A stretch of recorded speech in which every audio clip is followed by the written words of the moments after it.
Venture Vault presents the side quest story, the Verity Manor haunting. Ever since I was a child, I felt as though something, I don't want to exaggerate, but evil has been watching me. Content warning. This Halloween special side quest involves dark themes. If you consider content warning spoilers, skip ahead by about 10 seconds. Otherwise, here we go. This story contains gore, violence, death and child death, pregnancy and childbirth, infertility, and classism. Viewer discretion is advised.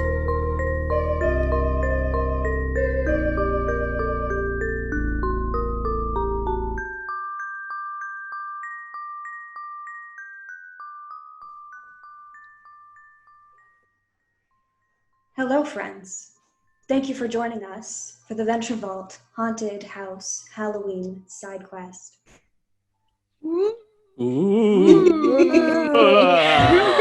I couldn't stay serious for long, could I? We have some wonderful guests for our side quest, but first let me start by introducing myself. I'm Cora Eckert. I typically play Aleda on Venture Vault's main quest, which is Isles of Nakar, which is typically DM'd by Richard Barlow. I will be DMing this time. And I'm very excited for this Halloween spooky jaunt to begin. I'm going to throw it off to Richard. Richard. Hi, I'm Richard Barlow. You may know me from other things like the DM of Isles of Nakar. In this little one-shot side quest, I will be playing Darthen Niawahl. He is a Halfling Warlock, and that's all you get to know. And if you want, you can check me out on Richard Barlow 90 at Richard Barlow 90 on Instagram. You know, that's social media thing. And that's all I have to say. And now I will throw it down to one of our special guests, Connie. Hi, everybody. Thank you for having me here. My name is Connie. My pronouns are they, he, and she. Typically, I am the GM and executive producer for Transplanar RPG, which is an all-transgender, person of color-led, 100% homebrew, 5th edition Dungeons & Dragons live stream set in a non-colonial, anti-Orientalist world. We stream on alternating Saturdays at 3 p.m. Central on Twitch at Transplanar RPG. On the off Saturdays, I do have a GM advice series that is also on our Twitch at 3 p.m. Central on Saturdays. Check us out at Transplanar RPG on Twitter, Tumblr, Instagram, Twitch, YouTube. You can find me personally at by Connie Chang, as in the author sign off, not in the sexuality, though I am both, on Twitter. And I'm very excited to be here. Thank you for having me. I'm going to pass this on to Dearest C. Oh, but Connie, who are you playing? Oh my goodness, you're right. I play Mo Chū, also known as Chū Chū, the Halfling Barbarian. And similar to Richard, that's all you're going to know for now. Cool. My name is C. I use they, them pronouns. I am also a player on Transplanar RPG, and you can find me on Twitter at pi_sharp_art or on Tumblr at pi-sharp. But today, I'm Father Ox, who uses he, him pronouns, and is a Tiefbolg, which is half Tiefling, half Firbolg Bard. Ooh. And I'll pass it on to Nina. Hi, everyone. My name is Nina Nesseth. You may remember me as Rune in earlier episodes of Venture Vault's Isles of Nakar. Though currently I've been spending time writing some cool horror nonfiction projects. I'm so happy to be back to do a little bit of RPG stuff. And I'm here today as a human cleric named Finola Fox. You can find me online on Twitter at Semabiologie. I'm not going to spell it. Hopefully it's spelled right here. And I think that's it for me. I'm going to pass it over to Andrew. Hi there. My name is Andrew. You don't know me from anywhere, which is kind of exciting for both of us, I think. I use he, him pronouns, and I will be playing Aegon Z Venkstantz, the half-elf paladin of the Order of Dawn, and I promise he is just as stuck up as he sounds. I'm excited to be here. I play lots of D&D, but I've never done it in front of a camera like all these folks. So this is a first for moi, and I think perhaps I should hand it over back to our humble dungeon master, and we can party on. Humble indeed, thank you. I should add Venture Vault's handles. You can find Venture Vault at Venture Vault. Venture Vault is at Venture_Vault. You can find us with that handle on Twitter or on Instagram as well. And look for us on, if you're listening to us, you've already found us, but we're available on YouTube, on iTunes, on pretty much anywhere you can get a podcast. But if you want to see our gorgeous faces, that's on YouTube. Or not see our faces, depending on how we're depicted right now. And I should probably also mention that my new pronouns that you can see on my Twitter, which would be at Cora Eckert, are she, her. She, her, and they, them. I use both sets. But I will be playing a variety of characters, which we will shortly get into. First, we're going to introduce a little bit of our world. So this is set in a different world than Isles of Nakar. While this planet has many, many names, depending on who you talk to, in this region of the world, it is called Sophonmere. The nation in which we are visiting is Ongalan, and we are in the township of Earth's Bounty. We begin our adventure with Theodosia Verity. She is the recent heiress of a house, a noble house, one of great renown. They have married into very many families, merchants, nobles, many priestships in this world. They have made a tremendous impact, but within the last few generations have gone into somewhat of a decline. We'll find out more about that as our wonderful players arrive. Who would like to go first? Any takers? Oh, I think we do. I think we have a taker. I think our first off will be Aegon. Aegon. Yeah, we mentioned this might be an issue depending on how you wrote it. That's okay. Yes, you can hear the clank and clamor of plate mail from behind the door, I assume, as Aegon approaches the manor. So as you approach the manor, Aegon, you have been here once or twice before. It has changed quite a bit. So the manor of the Verity estate is an imposing one. While by many people, they would consider it rather modest, given this noble house's renown, it has two main floors.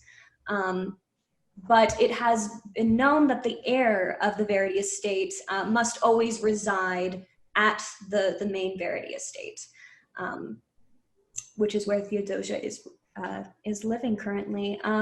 You've arrived by plate mail walking, I assume, from the nearby town.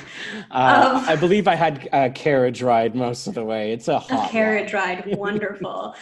So your carriage and horse, I'm assuming, are in the drive leading up to it. The estate has changed since you have last seen it, most notably being that the entire east wing is burnt to a crisp. There is roof missing. There is clear damage on all sides. Some windows have shattered. There's been a tarps thrown above to prevent great rainfall damage from happening anymore. But this was recent and devastating events to this manor. You can see where the smoke has completely reached around the sides of the building, like the harrowing fingers of some great beast. You knock at the door. I do. Yes. You'll find great wooden double doors with a huge metal knocker with a lion with a hook around its mouth.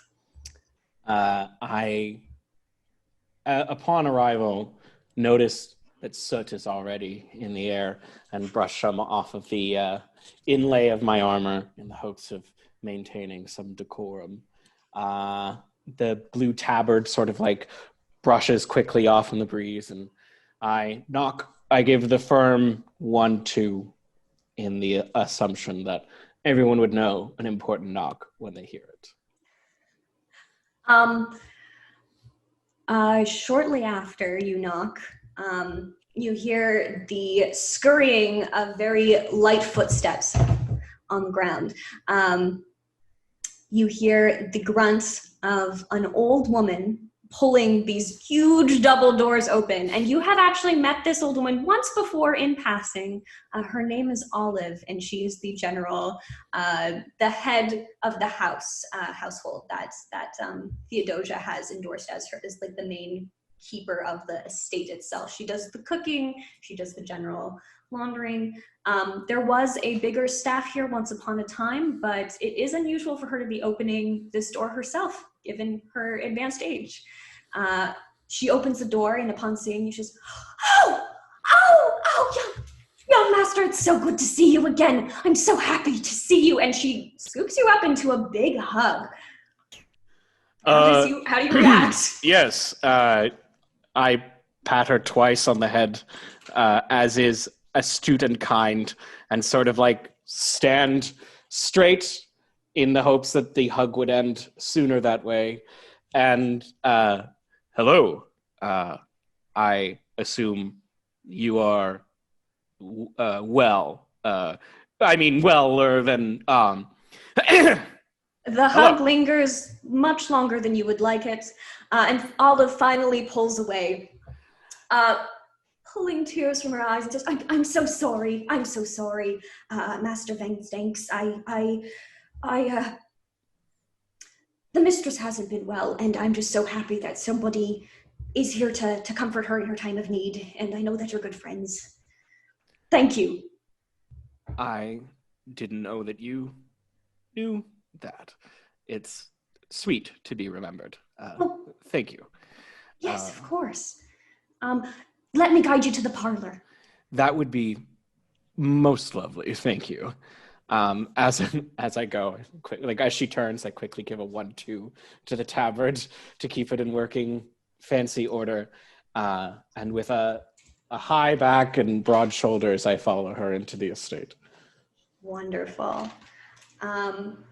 All right. As you enter the parlor, you see that there is a lovely roaring fire going. We're in about mid-autumn at this point, so it is getting to be quite chilly. There is some tea available and some sweets for you to snack on while you wait. I kindly regard the sweets almost wistfully for a moment and decide against them in order to reduce crumbs. And I go for a polite spot of tea while I wait. I sort of brush the blonde locks again out of my face and try to maintain my excitement. There's a little bit of a tremble that I try to steady as I wait in excited anticipation for an old friend. Excellent. All right. Who shall we have join on the estate next? Should we have Finola Fox arrive? Sure. So Finola would be arriving by carriage with her colleague Doggett. She's taking her time making her way up to the doors, though, kind of just having a look around the courtyard. She turns to Doggett, her bard colleague, and says, okay, so get this. We are at the Verity estate. It's creepy as all heck, right? Get how creepy it looks here. Creepy as all heck. All heck. It's creepy as all heck. You can just feel that there's something here. And yeah, I think something's going to happen this time for sure. For sure. So just make sure to stay on me, okay? Yeah, absolutely. Yeah. Okay. You got I it? can do it. I got it this time. I got it. I definitely do. It's not going to be like the last 2 times, I swear. You're right. Have you worked on your rhyming? Because like your last time you rhymed like my name doesn't really rhyme with anything. Just don't rhyme it with bola again. Like we don't use bola. It's weird. Okay, I can. Okay. I was thinking of an untraditional poem scheme this time. How about something free more- verse? Yeah, free verse is good, right? Yeah, Okay. I can do that. Yeah, like yeah. Good. We're learning. You're doing great. Okay, so we're going to head up now, okay? You ready for this? You ready? Yeah. Okay. And so Finola's going to head up and knock on the door. Great. Once again, our lovely audience is subjected to the groans and creaks of this old woman trying to open this very heavy door, these double doors. Ugh! Hello, Miss, I know you're expected. I'm sorry. You know my name. Yes, well, please come on in, an expected guest. And you, young man. That's Doggett. Doggett. It's fine. It's Doggett. I'm Doggett. All right. Sorry, it's Doggett. No. Like it as in his name. It is Doggett. Yes. I'm not that. Oh. So I mute myself again. Sorry, I just thought it was funny. It's fine. You can. I mean, it's fine. Like you could call me it, as in it's fine. It's the end of my name. Like dog it. Like it's really. Doggett, don't worry about it. Okay. He goes back to writing in his little book in shorthand. You don't have to write that. Not this part? Not this part. Oh, where she didn't remember your name. You don't want that? He starts scratching it out. Meanwhile, Olive decides to guide you into the parlor. Like, oh, I think that there is a guest already in here waiting. If he hasn't gone to the loo at all. Oh, no, he's in here. I have some tea available for you for some refreshments and some nice little scones that I baked this morning. I hope you enjoy. Miss Theodosia will be down quite shortly. The lady Verity. I'm sorry. The Lady Verity. Thank you. You're welcome. Oh, I'll go. Okay. She scurries off. Okay. I wasn't aware that there would be further. Are you bringing something? Bringing something? I just assumed you were another. You're helping Miss Olive. I have everything I need. Please don't bring any more sweets. Excuse me? Oh, you- sorry. I just, the only thing I'm bringing is myself. I'm brought here. And what a gift. Hello. Your name is...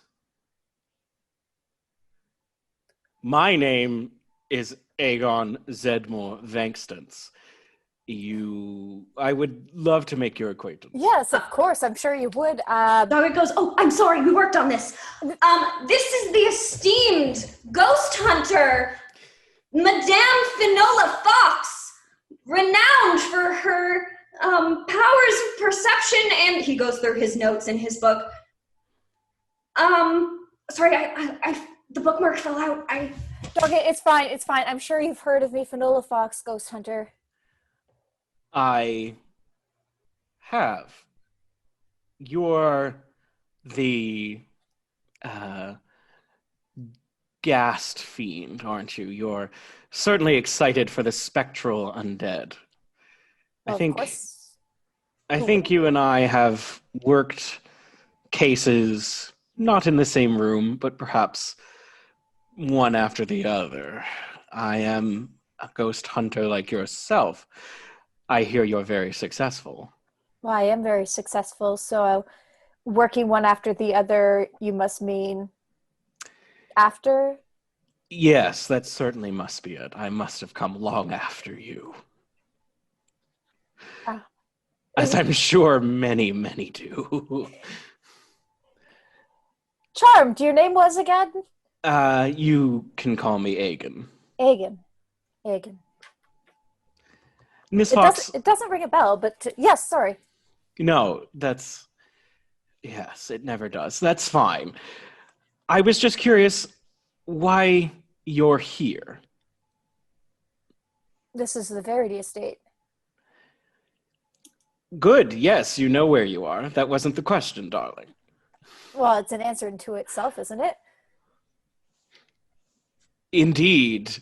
I turn around and quickly snap up a scone and nervously eat it, just and dust myself off and turn back around. I meant more what draws you to the Verity estate. Well, We were invited. Oh, sorry. I shouldn't speak out of turn. I just want to know how you spell your name so I can get the Right, yes. Aegon. G-O-N. Cool. Excellent. Aegon. Your name is the little one with the book. Your name is It's Doggett. Doggett. I have a feeling you give very direct answers. Is that true? Should I answer him? It's fine, Doggett. Go ahead. I supply information when Miss Fox asks. Yes. A human repository of information. Thank you. I've never been compared to a suppository before. Yes. No, that's not what you want to be. I assure you. Did you insult me? No, I just suggest you not call yourself. This yes, is going in the book. That's fabulous. You know what? You are a spectacular suppository. I wouldn't want to take that away from you. Thank you. Thanks. I take it then you're here on a hunt. Well, we were invited here, as Doggett was saying. Yes, but your books have made the rounds, and I know you rarely go anywhere without a reason for an adventure. Well, if I was invited here, then my host feels that there is reason for me to be here. And to be honest, the air is thick with it. Thick with? Reason. Yes, I hadn't noticed the thickness until now. But yes, the air is mighty thick with reason. Everyone here is very thick. Wow, that is not kind. If you could perhaps find a new way to word my appearance, that would be Perfect, quite Doggett. soothing. It's perfect. Your armor, it's clearly very elaborate and dense. So I just wanted to portray you accurately. Yes, I would, perhaps just leave me out. Let the adventure unfold for Miss Fox and Miss Fox alone. I am but a humble suppository like yourself. Excellent. Okay, great. Miss Fox, I'll make sure to feature you really well in here. And if you want to edit him out entirely, I can do that. No, keep him in. Okay. All right. Lovely. Doggett starts serving tea, as is his nature. I have one. I don't need, it's fine. Okay. You know what? That's fine. Thank you. All right. I think there's probably an awkward silence that follows in that parlor after quite a while. But in that case, we can move on to our third invited guest, and we will meet the wonderful Father Ox. How does Father Ox arrive? Actually, I'm curious to know if it would be okay if I arrived last. Absolutely, certainly. Are you going to keep people waiting? Do you want it to be more at sundown, a little more atmospheric? Right now it's like late afternoon. We're kind of getting to that point. I would be fine with Father Ox being late. in fact. Late to the party. Excellent. Great. In that case, perhaps we'll move to another part of the of town. Actually, rather than we'll start a bit earlier in the day. In the township of Earth's Bounty, nearby, about half an hour by carriage, we are at Jimmy's Chimneys. A business that is known for its employ of many tiny people, goblins, gnomes, halflings, really anyone who can fit inside a chimney and really scrub them up, make anything just like super spick and span. They're really known for ventilation, incredibly successful business. They often send their employees out to do really big jobs. And currently Jimmy is in the office preparing 2 of his best employees for the next big job. All right, gang. I don't know what to tell you. She's mad at us. I don't know how else to say it. You're gonna receive a very bad welcome. I don't know what to say. I messed up. It's my bad. It's my problem. I gotta apologize. You're just gonna be treated like trash, I bet. I'm so sorry. Damn it, Jimmy, how many times are we gonna do stuff like this? We can't keep going in to people already hating us. Yeah. Well, I'm just bad with dates and times and oh, Chū Chū, you gotta take a break on me this time. You can, and it's only been the 3rd time that I've sent you like a week late out to a big estate like it. But you 2 are so good at your job. You're gonna blow them away. Guaranteed. Thanks for the confidence, boss. And you see, Chū Chū is a young girl. She's maybe she's in her teen years, I think. But she is dressed in just these horrible, greasy, stained rags. Her hair looks unwashed. It's curly and black. And her brown skin is just covered in soot.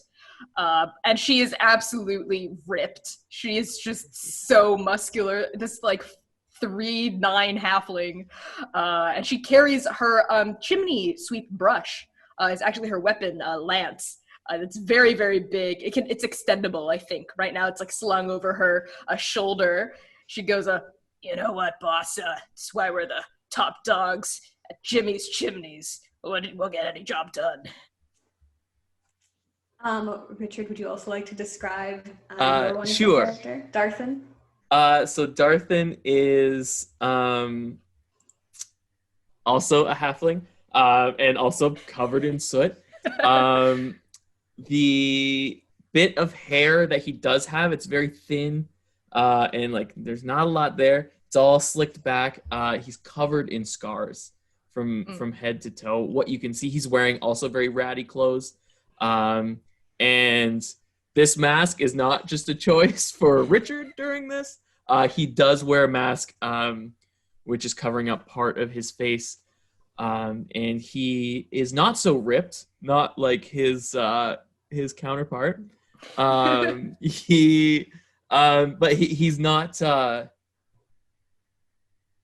he's not overly skinny. He's just pretty like average size, but just like covered in scars. If he does have any muscle, like it's hard to really tell any body description from him because it's just so scarred up.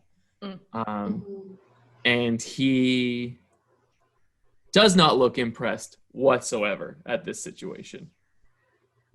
Well, it's because it was kind of a rush job, says Jimmy, who I'm gonna say a gnome. I just speak in gnome. He pulls out some cigars, offers it to both of you, just being like, I just want to give you my greatest condolences. He's like has a match out to like try and like light one if anyone's taking any. Are either of you taking any? Yes, Chū Chū takes the cigar. I mean, yeah. Great. He lights your cigars as you have them. It's like, well, let's just let's just... okay, well, so it's a big job. It's the Verity estate. What? Seriously? Yeah, it was supposed to be a week ago. Apparently she's expecting company. But I know you two work really fast. Know you Yeah, get we the work job really done. fast on like normal size houses. That place is a damn mansion. Yeah. You know, there's less of it than it was, let's say. What do you mean? I don't like what that sounds like. I know you two have been sent around to some different areas. You might have been out of town when it happened. Spit it out, boss. It's not Hestia Verity. She has since passed. Her sister, Theodosia Verity, has since taken over. There was a fire. A fire?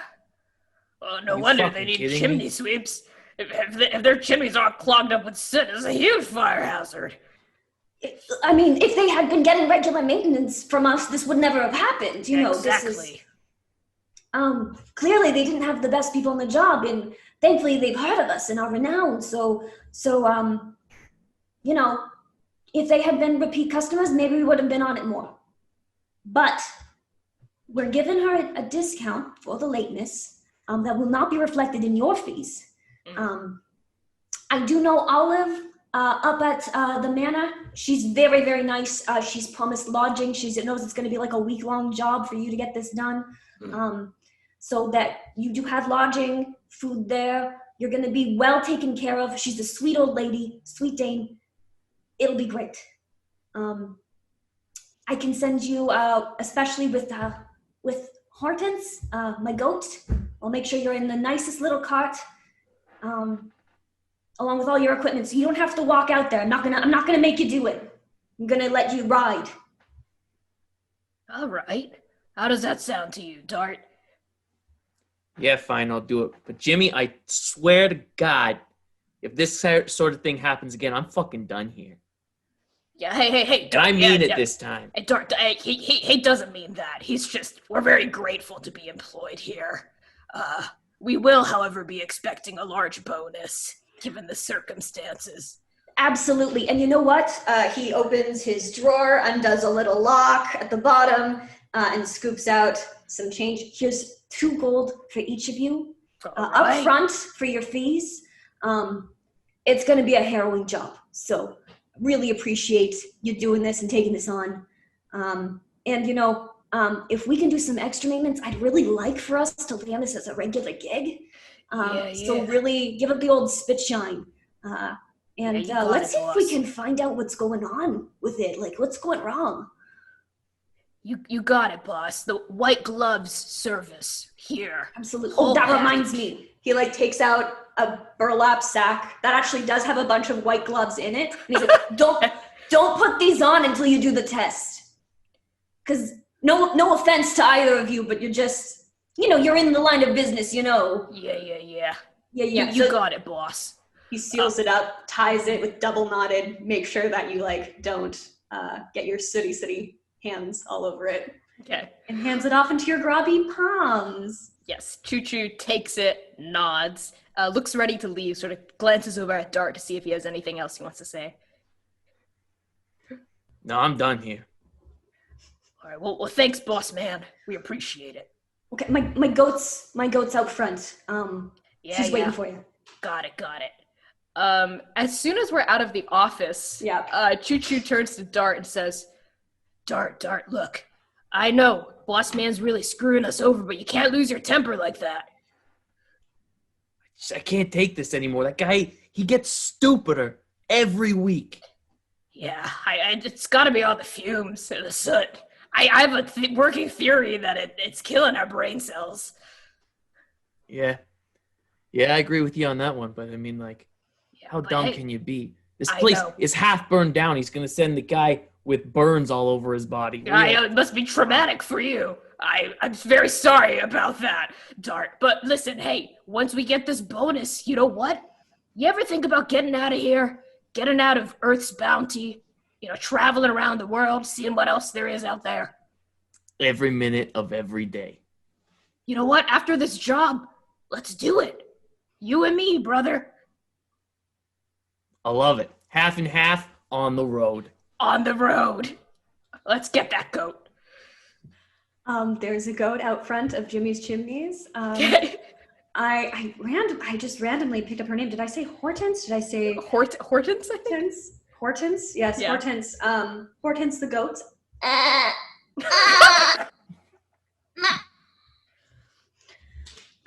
So she's there to greet you, and you're off. Shall we just say that it's a relatively uneventful event?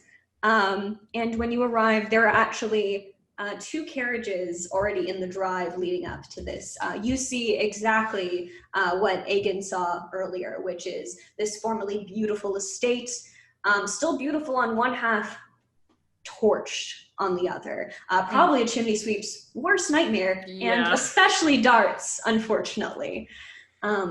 Yeah, as we pull up and kind of see the scorched part of the mansion, I just kind of touch my mask and I'm just take a deep breath. Chū Chū glances over, clocks this, but doesn't address it outright. Just sort of says, "Hey, it's just a week. We'll be in and out. Big bonus, travel the world. Just think about the bonus at the end." All right, we got this. You're gonna be okay, brother. I got you, Dart. Thanks, Chū Chū. As Hortense comes up the drive and lands herself right behind the other 2 carriages with their respective horses, you actually do see a very broad-shouldered human man. He's got his hat pulled very tight, low over his eyes, and he's taking the horses off around the edge of the house when he turns around and greets you. Hello? Hey. We're here to do the chimneys? Yeah. Yeah. I'm Adair. I'm the groundskeeper. I can take your goat. It's not our goat, strictly speaking. Her name's Hortense. She's our boss. Did you steal the goat? Nah, she's the company goat. She's what's that? Why would you assume? No, you said it wasn't yours. I'm so sorry. It's okay. We're used to it. You can tell that he's a little flustered. Generally a relatively soft-spoken person. He seems even with without rolling, you can see that he's completely mortified at this at what came out of his mouth. I'm so sorry. He pulls his hat down lower over his eyes, almost trying to hide in it. I'm really sorry. I'm sorry. My wife tells me all the time to mind my big mouth. I'm sorry. I will take really good care of your goat. Great. Does the goat have its hindquarter branded with Jimmy's brand? Jimmy, although not good at dates, does not believe in branding animals. This animal actually has a lovely little collar around it that says Jimmy's Chimneys, and the cart is also labeled Jimmy's Chimneys. Cool. Yes. Give her the 5-star service here. Yeah. Yeah. Absolutely. This is for your trouble. And Chū Chū hands this guy a pair of white gloves. He takes the gloves. Now I'm going to say this is a human man, and these are gloves from a company that is mostly run by very small beings. These gloves are definitely too small for him. Yeah. But I'm going to say that there's 20 gloves within this bag. There's a whole bunch of little tiny gloves. So you're giving him a pair, so 2 gloves? Yes. Excellent. He's going to very confusedly accept these gloves. Thank you. You're welcome. And my kid'll like these. Yeah. Not you. Something wrong with him? No, they're great. He tries to pull it on. What are you doing? You're breaking them. I'm trying not to. I'm sorry. Oh, they'll be very well received. I'm sorry. Thank you very much. I look forward to working with you. and he unhooks Hortense from the cart. And he says, Olive is, she's the head of the estate, and she can, she'll take care of you. She'll tell you where you have to go. All right. Bye. Take care, Mr. Dear man. A dare. Okay.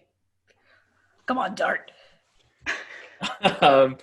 Dart like grabs like the bag and his broom from the carriage, and on our walk to the door, it's just kind of like, oh, he sees that you're going to the front door. He's like, no, there's I'm sorry, I thought you just knew there's a servant's entrance.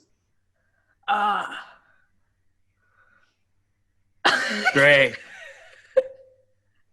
I'll guide you back. He leads the both of you with Hortense, the goat, and the two horses. You can see that he's like softly clicking to them and getting them very calm. He's one of those people who just generally, animals take to him very quickly. He definitely seems much more calm around the animals than he does around beings with sentience. He guides you to the back of the estate. And there is very well kept, beautiful gardens on the wing that is not burned down. There is an entrance that, unlike the grand entrance of double doors, this is just a simple wooden door. And he opens it for you. He's like, if you go in there, Olive will take really good care of you. Check out these digs, Dart. It's like we're with the queen. When they get inside, is a deer still there, or did he like shut the door once we got in? Adair immediately shuts the door after you. Okay. And you can tell that he's like not running away, but going at a relatively getting out of there? pace. Yeah. So once the door's shut, I'm just kind of like, you're way too generous, Chū Chū. I would have given him like one glove, maybe, not a pair. Yeah, I know. I like seeing him look kind of uncomfortable. Yeah, that was pretty fun. Yeah, it was pretty funny. Huh? What a loser. Yeah. But yeah, no shit. This place is nice. It's got to have at least 12, maybe 16 chimneys per floor. Think so? Yeah, at least. Look at this. It's a mansion. We've never cleaned a place like this before. At least I haven't. What's your bet? I'm gonna say 14. All right. 14? Yeah. Per floor? All right. You know what? I'm a highball it. I'm going to say 18. 18 chimneys per floor. We're here for a week. 18, Boss man said a week. You're crazy, Chū Chū. All right, let's All right. go. You are sitting in, it appears to be a very plain dining room. You can see through the open door that is just off of the kitchen. Okay. You see a very tiny human woman come in with like an empty plate and start stacking up more scones onto it. When she happens to notice you, she like puts the scones down. Oh, thank creation that you are here. Oh my, Miss Theodosia. Oh, Lady Verity. Lady Verity. She will be very happy that you're finally here. Sorry, I'm just mixing all my characters. She'll be very happy that you're finally here. Nope, we're gone. Olive's gone. Olive's out of here. Olive, very flustered, brings you some scones, gives you some tea, and lets you know that there is servants' quarters, some very humble digs. You each have your own little tiny individual room. The better room has a window, the other one does not. You can decide amongst yourselves which one that you want. But they're right next to each other.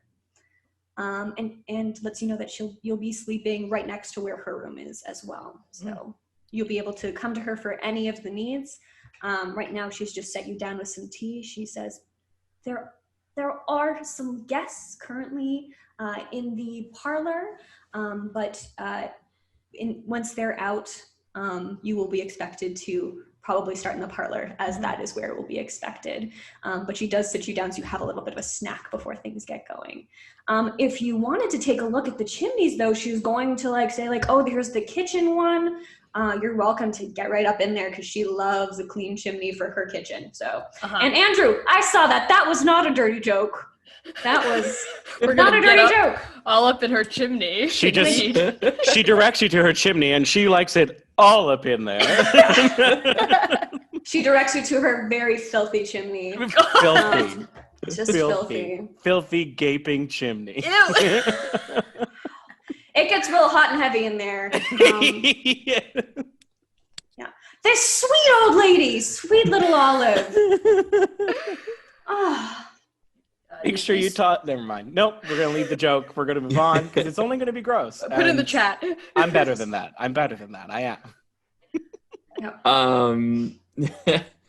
I think Dart would just get to work probably.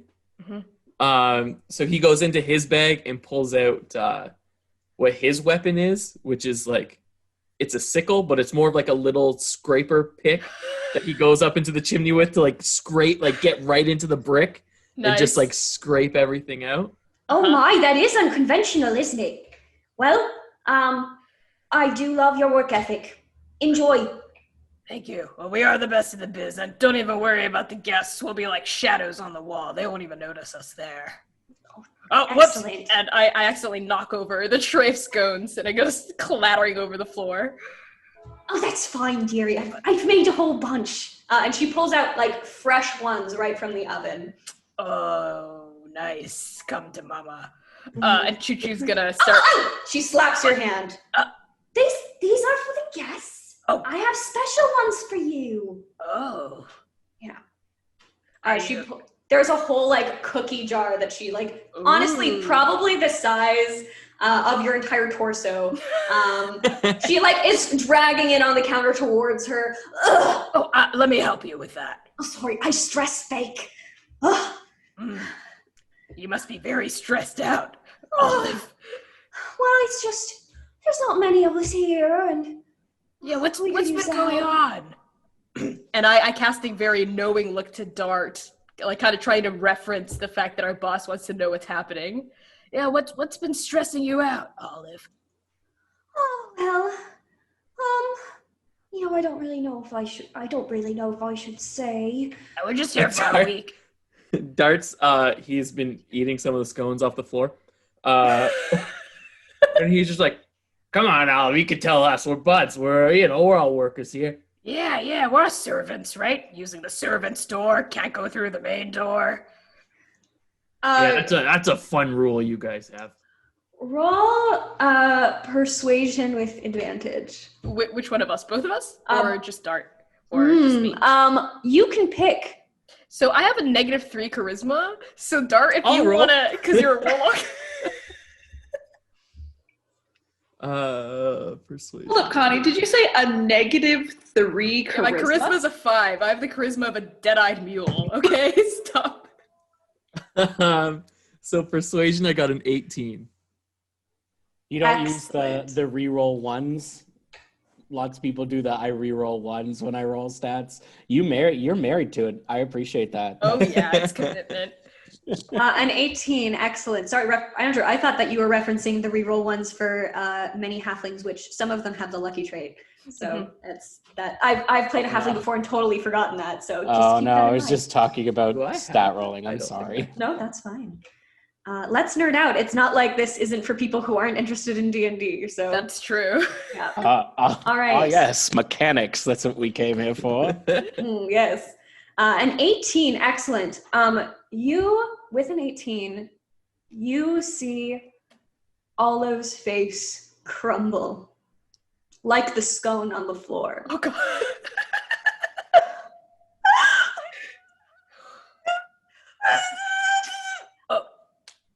Through her tears, she manages to say a few things, which I will say intelligibly, that you may understand.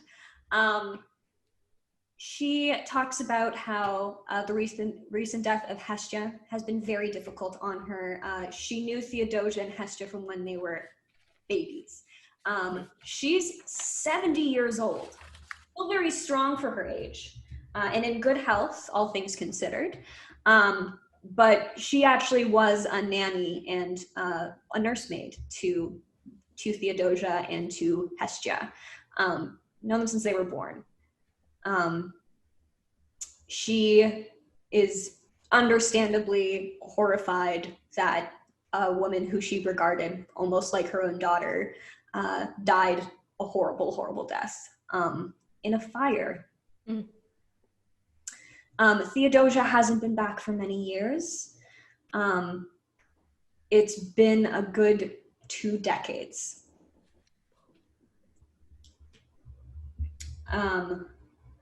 When she mentions the Hestia dying in the fire, Dart gets noticeably he was already being quiet, but he gets very internal at that point.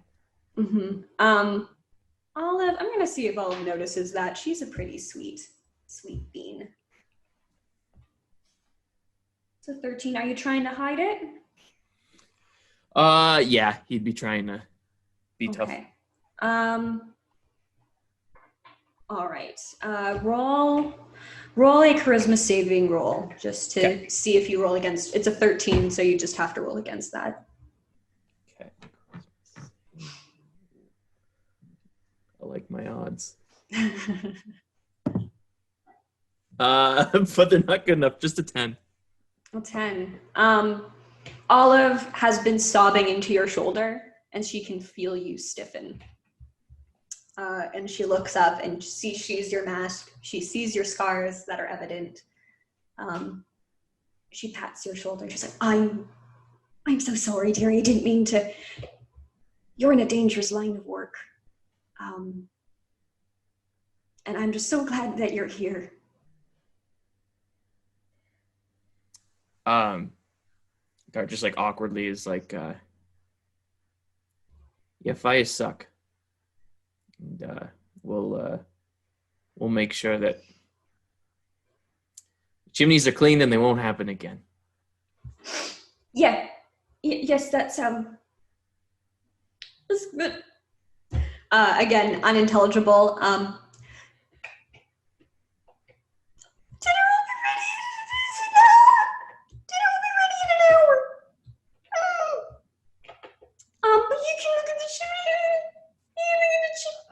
She directs you to the chimney.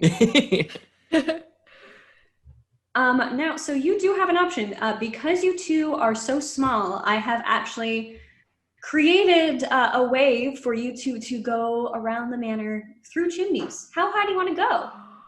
Oh my god! Take us high! I want to be at the highest point. I want to win this bet. Excellent. I love for you guys, it was like getting on the Titanic. You're like, I want to get to the top floor. So one thing I'm going to mention right now, both of you roll, let's just say perception. It is relatively dark in a chimney, but you are, I'm just going to do a flat roll. You're not at disadvantage, you're not at advantage. Unnatural 20. 19. Wow. Wow. We know chimneys. Yeah, we know our way around a chimney. There's currently no fire going in this one. You do notice that as you work your way up, this has a pretty advanced heating system throughout the manor. Even in some buildings that don't have an actual fireplace, there are heating vents to vent hot air so that even though it's not as warm as a place with a fireplace, it's not cold. This building is heated when all the fireplaces are in use. With a natural 20, you can hear through the heating vents that there is a conversation going on in the parlor. And you know how to get there and not come down through the fireplace, but just hang out through some heating vents. So it's warm. There's probably some condensation. You might get a little sweaty and grubby, but you could just fully listen in if you want to learn a little more. I just look at Chū Chū and I'm like, shall we? We shall. Should we pause? Because I think I saw C's roommate needs to get something. Absolutely. Let's pause there, and then we'll do a dramatic introduction of C's wonderful father Ox upon our return. And let's say, shall we take a quick 5-minute break? Sure. Yes. Yes. All right.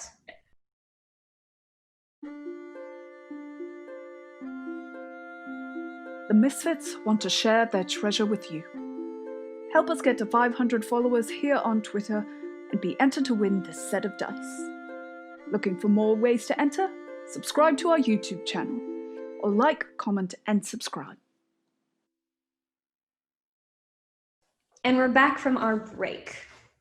Where we left off was our two wonderful chimney sweeps, half and half, as they are known, have climbed into the ventilation and heating areas of the Verity Manor in order to eavesdrop, apparently. We have left Aegon and Finola Fox and her companion Doggett in a parlor. Olive was probably left in the kitchen crying. And oh, tragic. That's tragic. And the sun has started to set. At this point, it's been about an hour of the steely silence, perhaps, that Finola and Aegon have been witnessing, unless they've been continuing to swipe at each other. What would you, you can decide. Let me know what you've been doing to fill this silence. Well, Finola has kind of reached a point, like, we've run out of scones. And so she's just sort of, drumming her fingertips against her own cheek, looking at Aegon.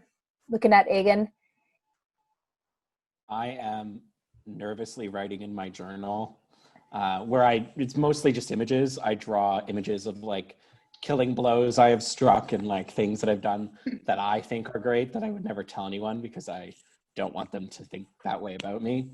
But I'm like nervous of just like scribbling in it, like, why? What have I done to deserve this? Finola can't stand that she's not like being paid attention to right now. So Aegon, humor me for a minute, if you don't mind. Of course. Yeah, Yes. What would you like? Yes. How can I amuse you? Interesting. Sure. Let's make it a bit of a game. I like to be amused. What's your take on all this? What sort of read do you have of this place? It is burnt, which is unfortunate. It is damp, which is gross. And so I worry that there must be, I'm certain there's some sort of squirrel infestation that has worried some people. I'm very familiar with the aches and pains of old buildings, and this one seems to be crying out for either an end to its misery or a very good bricklayer. You see, this is your problem, Aegon. Oh no. What is my problem? This is your problem.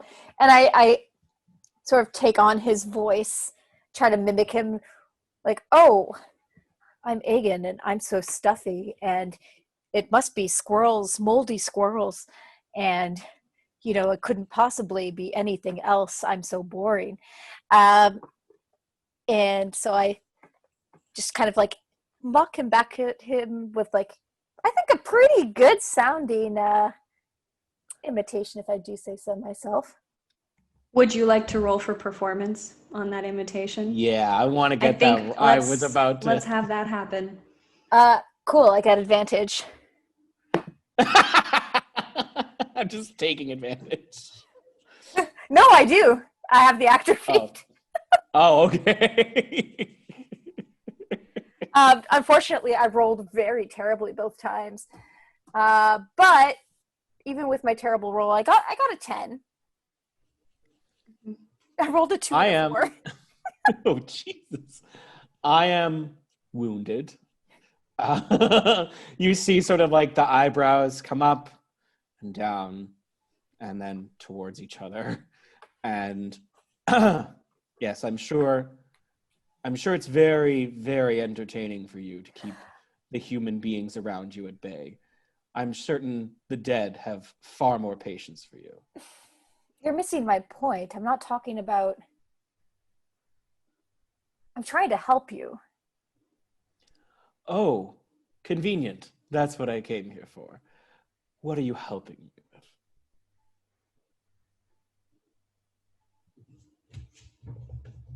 Okay. Aegon. I'm just trying to help you have a little bit of insight on how you could be more successful in your career path. I don't know. I'm certain I would be far more successful if I were to invent my ghosts like you do. I take my work very seriously. I understand that you find entertainment in the otherworldly. However, I choose not to live on personality, but on skill. And that is why I don't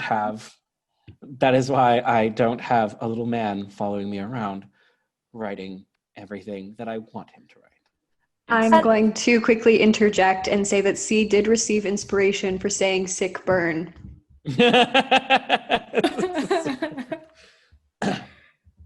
So, well, I'm sure mocking my tone of voice and my distant nature was very entertaining for you, and I'm sure it'll make a great chapter in your book.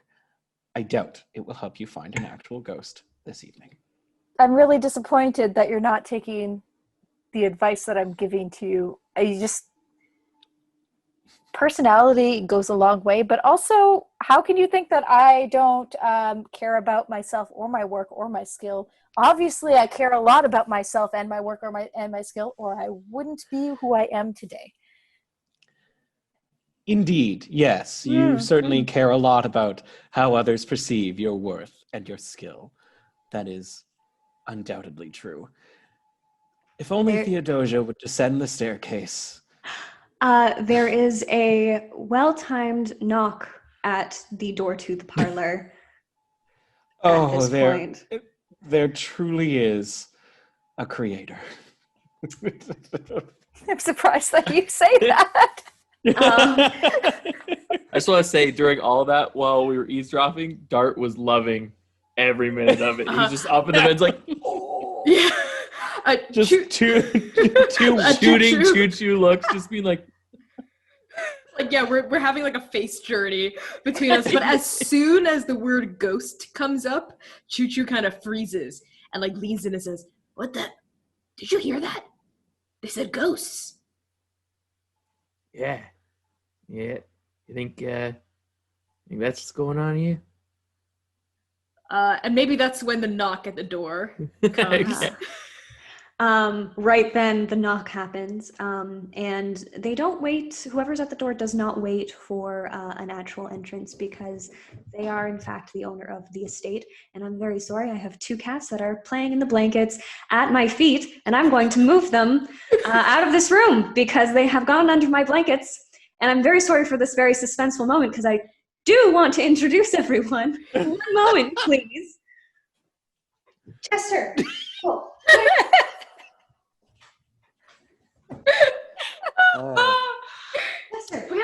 Andrew, I'm really glad that you had a comeback. I made the joke in the chat, and I got I didn't see it for it. And then I was like, oh wait, but I needed to come like in the game, because what's the point if not that? So I'm glad that there was another burn here. Okay, good. I'm glad you jumped in. I can't look at the chat when I'm talking, or else like I'll just start saying the words that are in the chat. So I had to not have that in front of me. But now I see. Yes, I'm glad you enjoyed my waspy burns. They were just going back and forth. I was like, yeah, okay.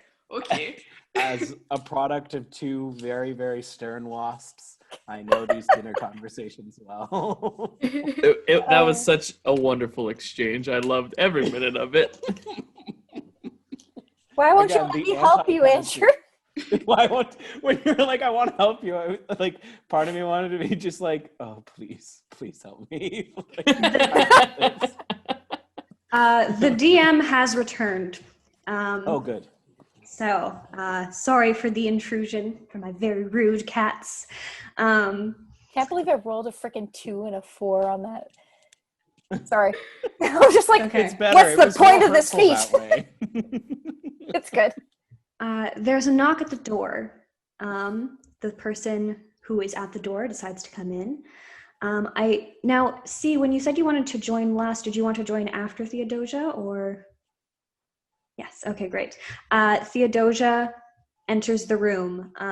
Aegon, you've met Theodosia before. You're quite good friends. But she I appears... still stand Yes. very quickly as she enters. Mm-hmm. Please do not stand on ceremony for me, friend. There is only ceremony when you're here, but I'll abide. And I like curtly sit. Yes, you are too kind. Madam Fox, a pleasure. Can I insight check on Aegon? Sure. I want to know Do it. I want to know what his deal is. Like, I know he's been friends, but that was like weird. I don't know what his deal is. Like, what his deal is specifically with Theodosia. I mean, like, I'm not even sure I know what his deal is generally. Oh, yeah. I don't know. Well, can you figure it out for a 23, Andrew? Oh, shit. You know better than he knows himself. There is earnestly no romance, but there is kinship.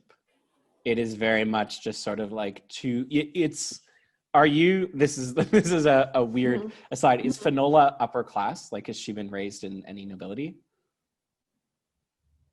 She's like upper No. middle Okay. class. Okay, so She just this pretends is like she's like more. these are two nobles who they know the game, and there is a bit of joy in like skirting around and sort of like playing the upper class game among friends. It's not romantic in the least. It's just two rich people doing rich people things as a form of entertainment. Thank you. So the woman who has walked into the room is Theodosia Verity. She is the new Lady Verity, the heiress of this estate. This was not previously her title. What you see when she walks into the room is a woman with a well-tailored suit that is in disarray. She has rubber gloves all the way down that are clearly not a part of this lovely ensemble. If someone were to look close enough, they would see the outline at her pants of a bit of ash, implying that perhaps she had a protective garment on over her lovely suit. She has a twisted bun up above her head. Practical, but very stylish. She has dark tan skin, silver hair from her elven heritage, and bright golden eyes like a bar of gold. Yes, Nina. How does she smell? How does she smell? I was not anticipating this question. If Finola were to get close enough, does Finola have a very good sense of smell for a human? She's very observant. So, just generally speaking. Okay, if Finola were to take a sniff and was in her general direction, I'd say that she would smell clean like soap, but with an almost sulfuric smell underneath.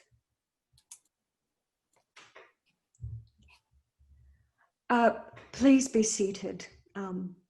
I have invited you both here as my guests, and your friend as well. I'm sorry, I have not yet made the pleasure of your acquaintance. She motions to Doggett, and Doggett looks at Finola, not sure of how to respond.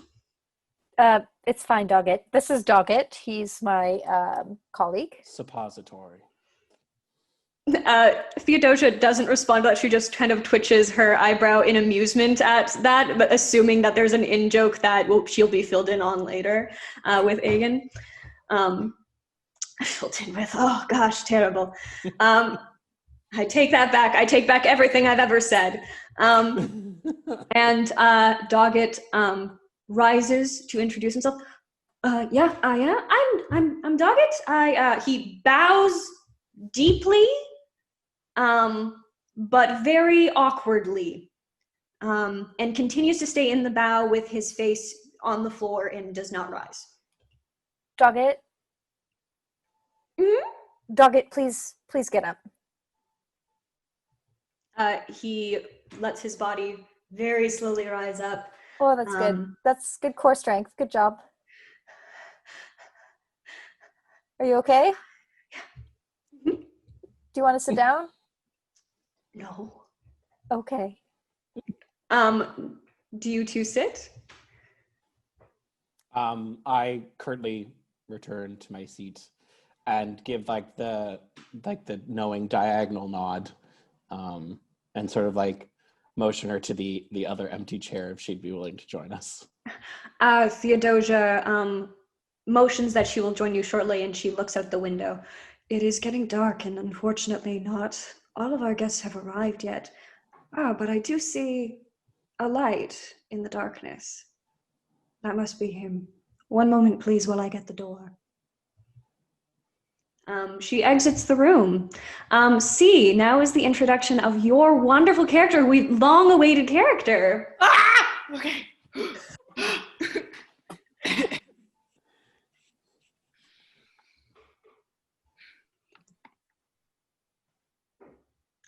There's a man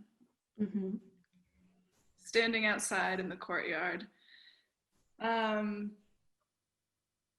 His back kind of facing the door at an angle as he looks over the ruined rubble, the ashen waste of the east wing of the Verity estate. This man is 7.5 feet tall, or excuse me, he's 7'7", and is built like a tank. Though upon closer inspection, he is a rather soft midsection. The most notable thing about him, perhaps, is the light, which comes from a pair of long ox-like horns that run, I guess, horizontally out from his head, almost to the ends of his wide shoulders. One of his horns is cracked, right kind of in the middle where it would have started to turn up. And in its place is a candle, which has been melted onto that bone and remains lit. He wears a finely pressed, simple white suit with a long kind of cape, or rather a long jacket that goes almost to his feet, which are cloven. And his skin, even in supposing the growing darkness, is an off gray of sorts, short fur against his face, kind of swathed in like these gray and black spots all over his face, almost like a cow of sorts. His long black hair that kind of loops over his face in different parts and braids. And as he turns towards the door, which potentially opens as Theodosia comes to it, these bright yellow eyes with like those like goat pupils, the long goat pupils, flat face with like a wide nose that resembles a bit of a cow, perhaps, as he has both Tiefling and Firbolg heritage.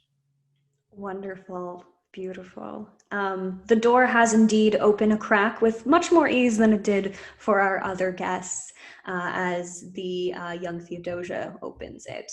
I'm terribly sorry you did not get a chance to knock, but I was too excited upon your arrival to greet you. Father Ox, I would presume? Yes. I try again. Yes. You must be the Miss Theodosia Verity. It's a pleasure to make your acquaintance. I unfortunately now go by the Lady Verity, but you may call me Theodosia if you wish. Lady Verity, indeed. I was just thinking, I'm sorry I didn't come to the door right away. But you see, I remember when the Verity estate used to be the brightest flower in all of Earth's bounty. What a shame. It is indeed a tragedy of which I have invited you here to explain more of. She extends her hand to you in greeting. The hand that takes hers is large, but he has very soft palms. She shakes it firmly and gestures for you to come and join everyone inside, and leads you to the parlor if you will follow. Great.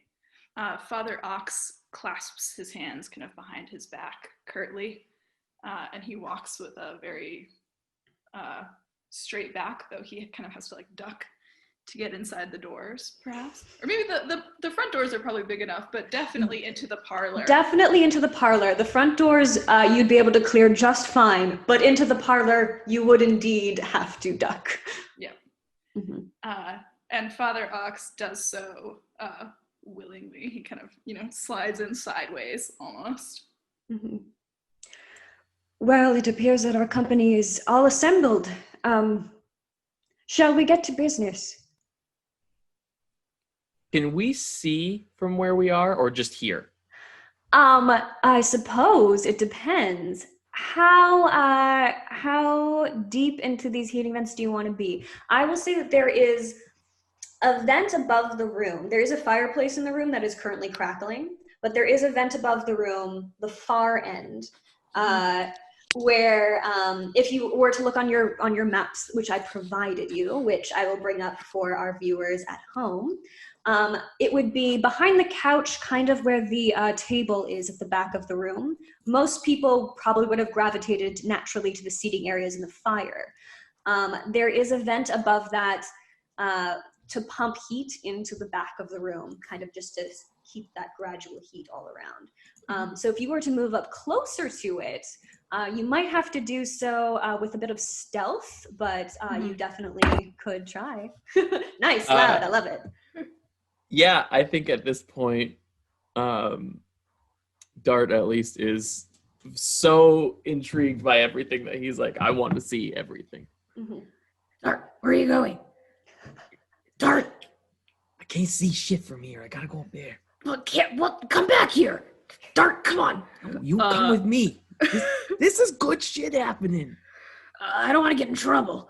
And stealth. We're cleaning. Yes, We're in the vents cleaning. Let's do a group stealth roll. So I'm going to get both of you to roll stealth, Okay. and then I'm going to divide it by the two of you with your score since you are together. Dirty 20. Cocked, hold on. 16? Oh, I thought it was 16. 6. That makes a difference than 6. That's a heck of a pause. Could we perhaps, when they take a look, describe how we look to them when they sort of Yes. Yes. So, with an 18, I will say people are probably distracted. So I may get you to do another stealth roll, but we do have some people with very high passive perception in this room who are ready to jump on whatever is happening.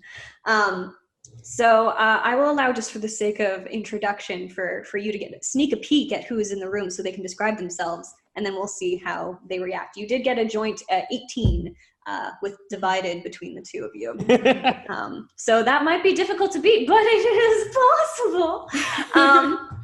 All right, when you sneak a peek, can we get Finola Fox to describe how she looks, and then we shall meet our Aegon as well. Well, you'll get a pretty good look at Finola because she hears a little something and turns towards it. So you get a good view of her. She is, pretty much what you would expect a celebrity to look like. She's pretty.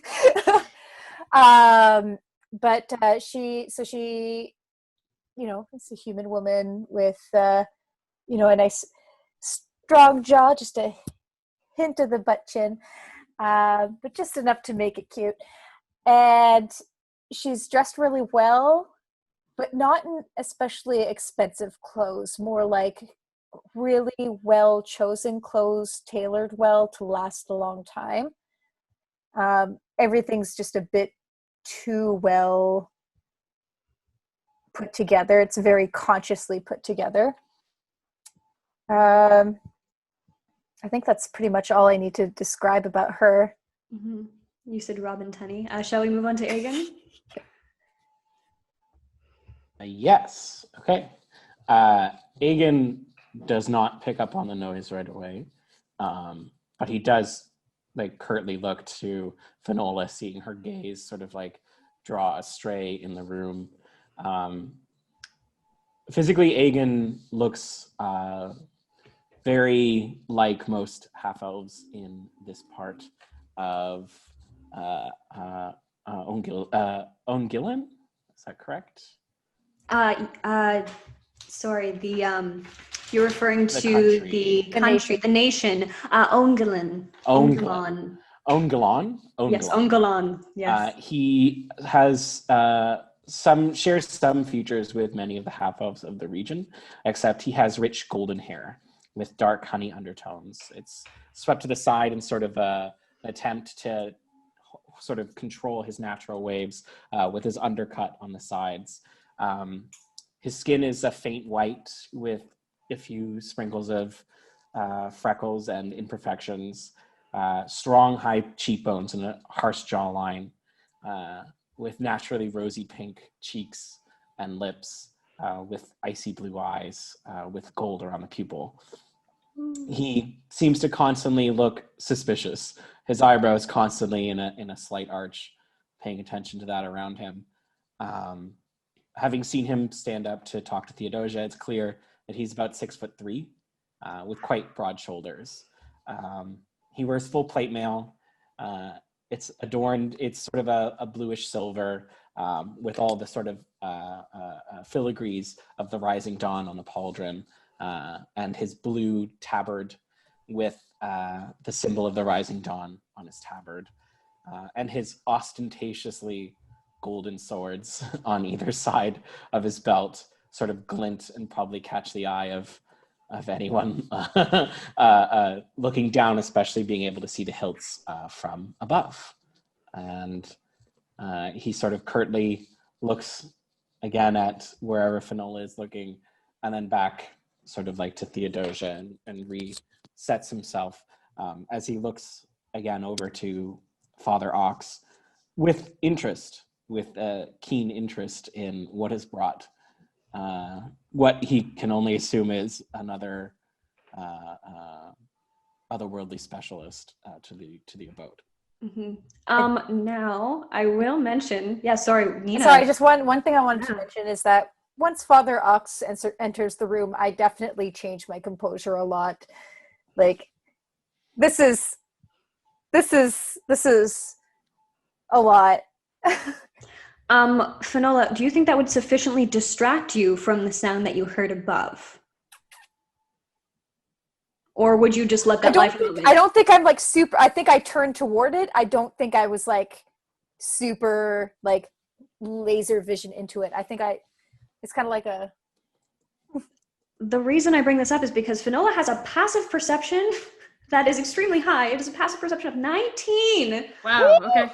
Which would sufficiently beat the 18. But upon Father Ox's arrival, someone who Finola might recognize and might be awed by, perhaps it would be sufficient distraction. So as soon as Father Ox walks in the room, I am not stealthy anymore.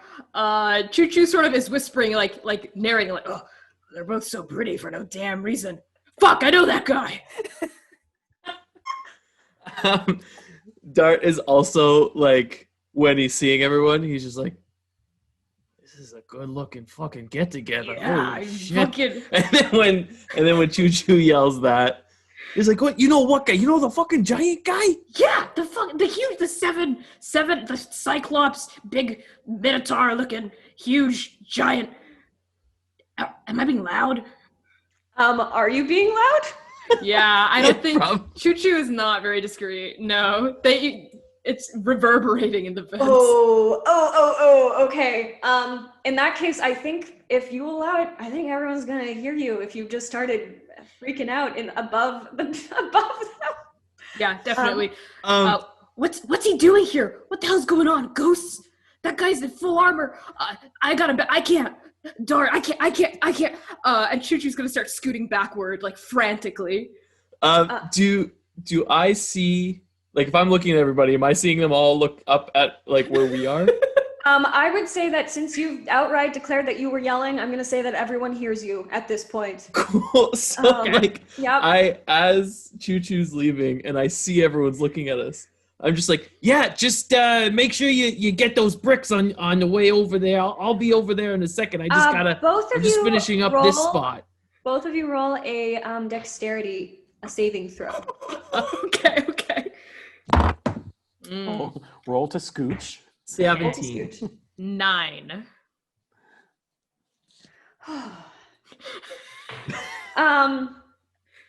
In your haste to double back over this vent, unfortunately, Chū Chū falls through. This is an old building. Soot falls from the vents. This vent falls flat on the ground. It crashes into the leftover scone plate. It breaks it. Chū Chū falls to the ground. I will say that Dart just stays above. Do I have time to reach out and maybe try to grab Chū Chū so she's just like dangling there rather than hitting the ground? Sure. Would that be a strength? I think that would be I will let you choose between athletics and acrobatics to see what you can reach if you're reaching, or if you're pulling through sheer brute force. Acrobatics is a little better. That's a 12. A 12. Chū Chū, do you try and reach, or are you just letting this happen? I'm reaching for my brother. I'll say that you do manage to be held up in the air, clutching your friend. You are just two halflings, though, dangling from this open ventilation, soot flying in, the vent having broken everything, with some very well-dressed people looking at you. I just look over while Chū Chū's dangling in my arms. I look at everybody and I'm like, yeah, there's definitely some mold in here and other things kind of weakening your foundation. I would say that Aegon stands in front of Theodosia and has a hand on each hilt of his sword, sort of like standing abreast of the issue. And then after seeing the sad state of the half and half, it sort of like gives a knowing, like, are they with you?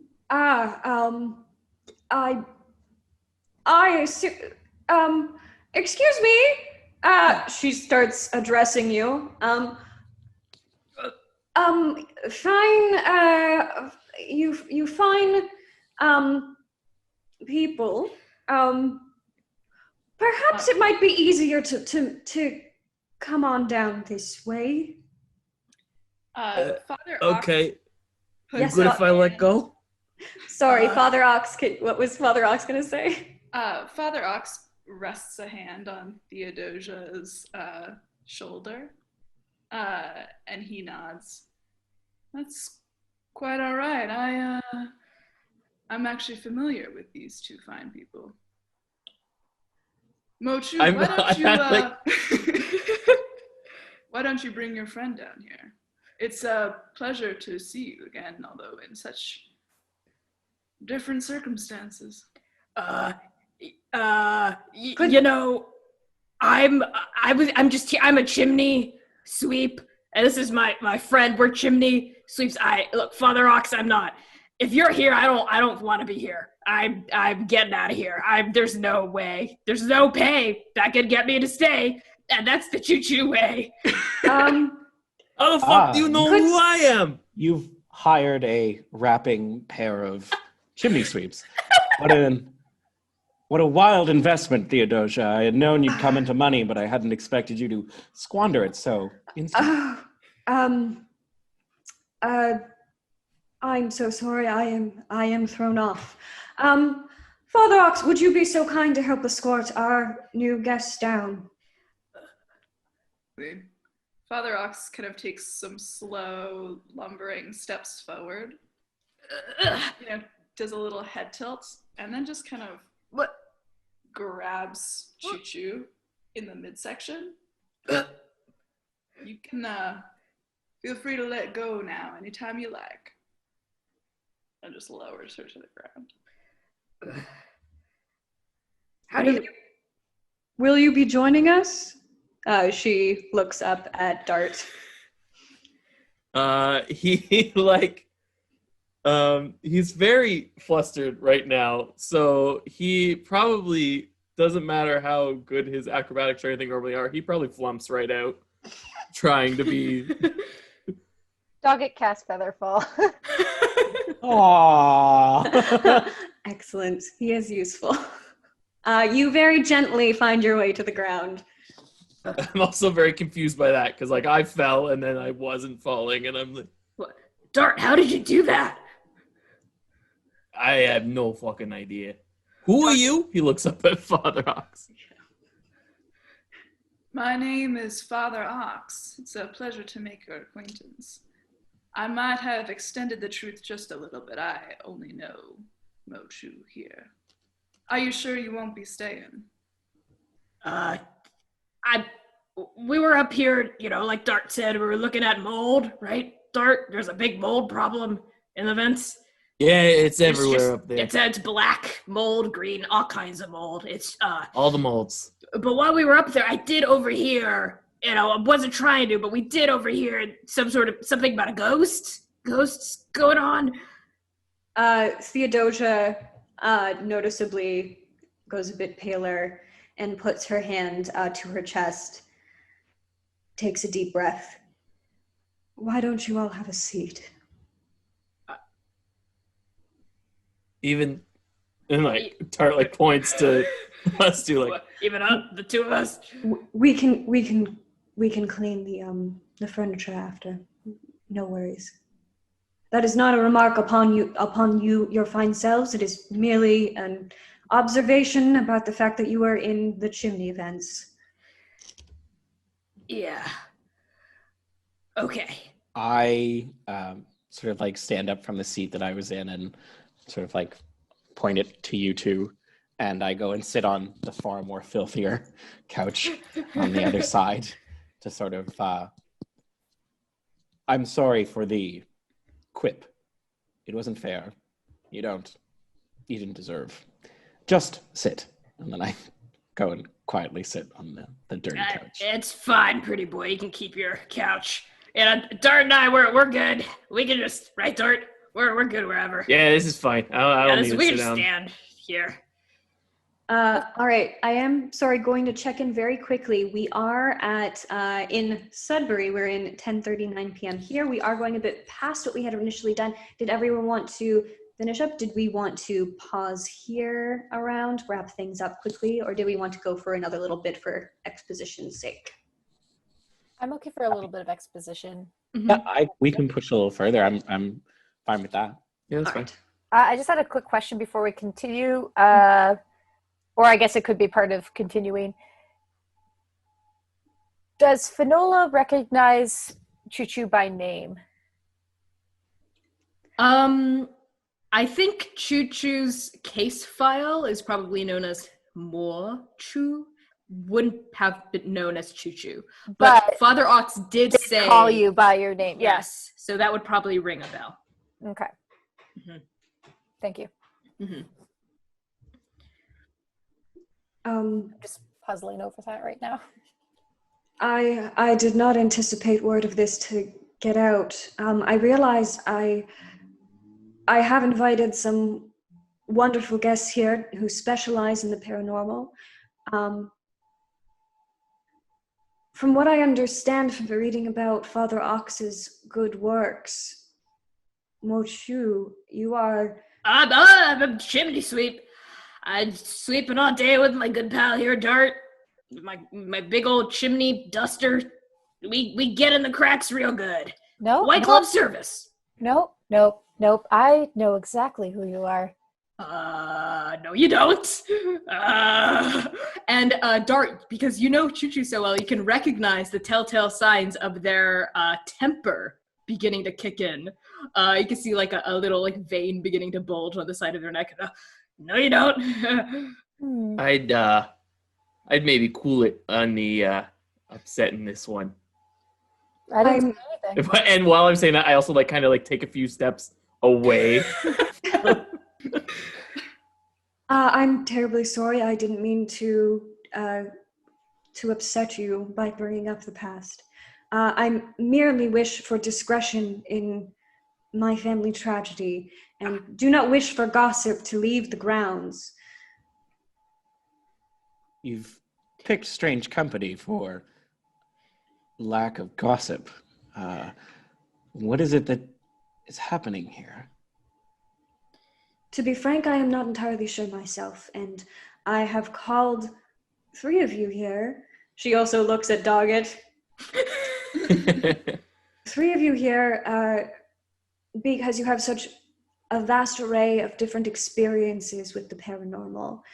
And now we may have another specialist if I am not overstepping. But let me start at the beginning.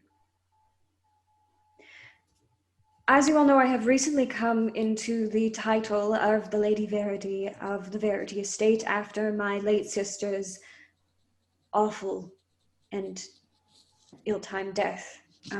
What I have not told very many people is that shortly after her death and upon my arrival in the estate, my brother-in-law, my late sister's husband, died. I believe that there is something wrong with the grounds. I have never felt comfortable personally here. To be given this title is not something I have ever wanted, but a burden. Not to mention, I loved my sister dearly, and I am devastated that I did not see her for 20 years from my own stubbornness. I need her memory to be taken care of.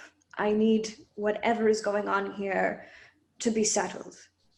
Ever since I was a child, I felt as though something, I don't want to exaggerate, but evil has been watching me. I only returned for my sister's nuptials, of which I was not a fan. She had only met Chelsea for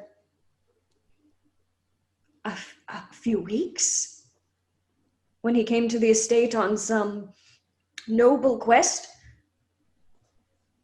It seemed suspicious to me why they would suddenly choose to elope in such a manner. I left in anger. I didn't return for quite some time. This place makes me uncomfortable. But when I returned 2 months ago, I was greeted by my brother-in-law. And understandably, he was devastated by his wife's death. They had always meant to have children. It never seemed to happen. I was surprised to find that although when I was younger, I did believe him to only pursue my sister for means of a title, I did not expect him to be so bold as to suggest we honor her memory by creating the child that they never had. That is alarmingly forward. It was. As you can imagine, it was not well received. We fought, and not shortly after, he was found at the bottom of our stairwell. Did you kill him? Do an insight check. That's Okay. quite a forward Yeah. question. Okay, let's do it. That's a 5. 5. She looks quite upset, quite steely. I don't think you can penetrate this expression. Okay. Could I roll insight, and could I ask for advantage because we know each other a little closer than perhaps a rapping chimney sweep might? I will allow it. My insight is not that great, so let's not all get excited. Oh, wow. 19. 19. Theodosia is startled by your question. A slight inhale of breath and an exhalation. It wasn't what you think. I'm not judging. I'm just I'd kill him. It was while I was taken aback by the disgusting proposition, I was on my way to my bedroom. He continued to press the matter by talking to me. I ran towards the stairs. He lunged for me, I think in an attempt to kiss me, and I moved out of the way. I haven't told anyone. I'm sorry I didn't arrive sooner. You're here now. May I ask that everyone here give me their utmost discretion in investigating this matter? I will pay handsomely if that is what it takes. Of course. I'm not telling anyone. It's your business. Father Ox, I know that perhaps you and Aegon do not have such desires, but charity is a worthy cause, and I have no need in my life for the riches of this estate. If anything else, I want to have done with it entirely. Let's worry about charity after we put friendship first. I'm here. Let's put purse strings aside until some other day. She turns to half and half. I understand if you do not want to take the job, I will buy your silence if need be. I have non-disclosure agreements that I can have you sign, and we can all be on our way. I think I'm fine. Dart, do you want to step outside for just a second? Finish off those cigars, some fresh air. Dart seems very distracted, and then looks up at you, Theodosia. And Chū Chū, you might notice this kind of seems off for him. Mm-hmm. But he just looks at you and he's like, yeah, I think I'll stay here. Dart, are you sure? Yeah, it's fine. You're looking a little. I mean, we'd always look a little, but I just want to make sure you're okay. Yeah, I'm all right. It's fine. We can carry on. Okay. Chū Chū definitely thinks this is really weird and is keeping an eye on Dart. This is very kind of uncharacteristic for him. Father Ox. Sorry, go ahead. No, you go ahead. Okay, I'll go ahead. Father Ox hasn't said much through this whole exchange. He seems to be thinking, and his tail kind of curls pleasantly as Dart agrees to stay. And he nods to himself, and perhaps he says, something like, perhaps we do know each other after all.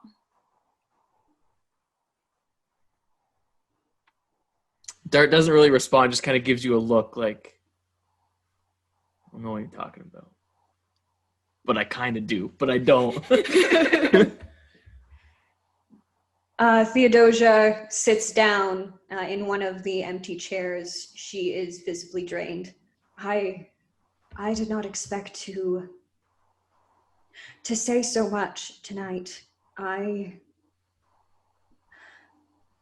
thank you all so much for coming. You have been assigned rooms. Olive will show you around. You have full access to every room of the house that you need to investigate. If you have any questions for me, you are welcome to ask me anything. Any of my staff, of which there are but a few, I do not like the expectations that one of my station is expected to have, and the creature comforts of which I am not used to, I find most uncomfortable. But I do have a few staff members. You have, I believe, all met Olive at this point. We have my groundskeeper, Adair. He lives in the groundskeeper cottage with his family, of which is my remaining staff. His wife occasionally cleans in the house as well, but mostly she likes to keep to herself. Her name is Flora.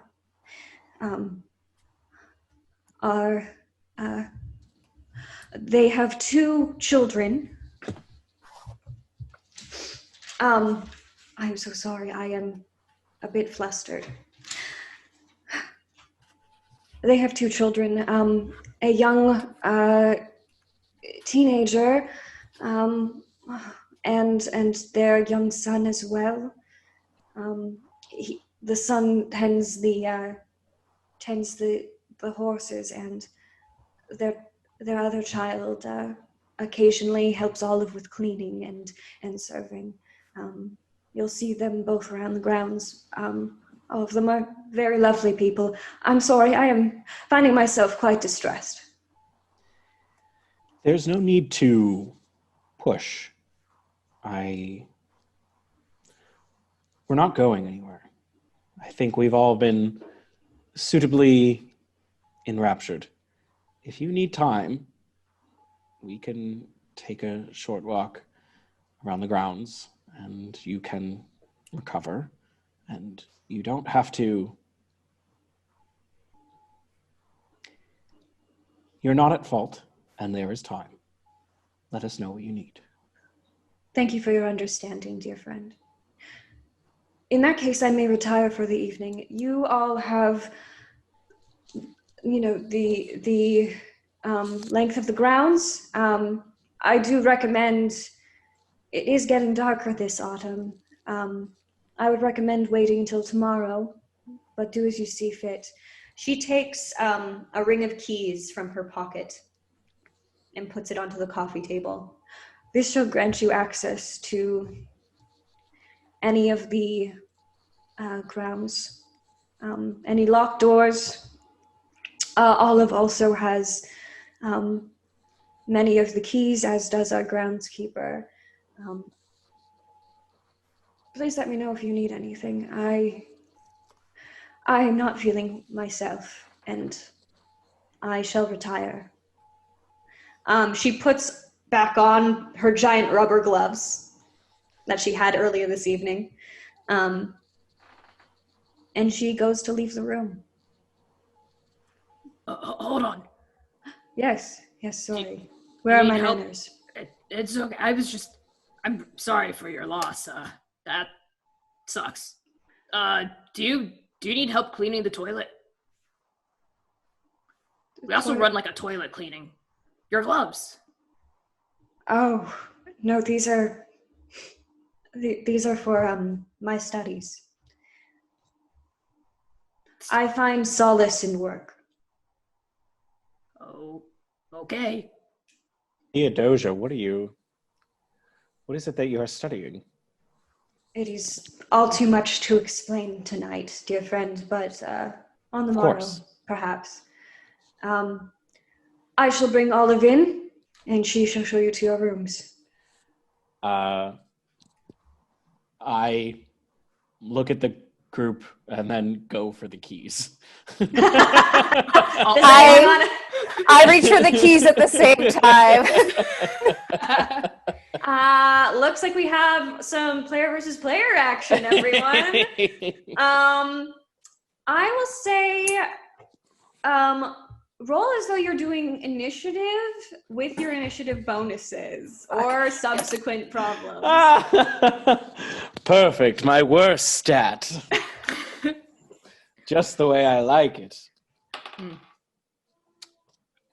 -2. You know your face does not read well. Does not bode well for you here. 9. 5. Oh. Wow, Aegon goes for them first. Aegon 2 of the has the slowest hand grabs in the world. No. You also see that Doggett has caught on that Finola wanted them and reached entirely too slow and is grasping at air where the keys were. I'm sorry. It's fine. It's fine, Doggett. I just think it's fair to have them kept safe for now. I promise the only doors that will be opened will be ones that we open together. Now I apologize, and I trust your good nature, but I have not had the pleasure of learning your name. Yes, sorry. My name is Aegon Z. Venkstantz. If there's something... Sorry, Father Ox, correct? Correct. You're vaguely familiar to me, but I think we've probably run in similar circles, though perhaps not at the same time. Unless you are a devout follower of the Church of Divine Order, I highly doubt that our paths have crossed, though many stories of me exist in this world, and I have traveled across many lands in my lifetime. I have studied greatly the paranormal and the other side, and perhaps it's your name I've come across a few times. I'm glad to be working with you, if you are who I think you are. Likewise, it is nice to be working with all of you, and Father Ox inclines his head toward the last member of our group, who I don't think he knows. It's just you, Nina. Father Ox. You might have heard of me. I'm Finola Fox. Of course, I've heard about you. How could I not have heard about you? You're legendary. And I've just,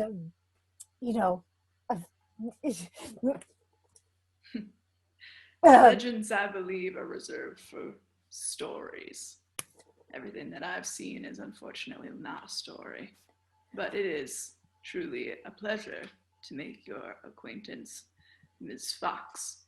I do believe that I have read your book. Oh, you have.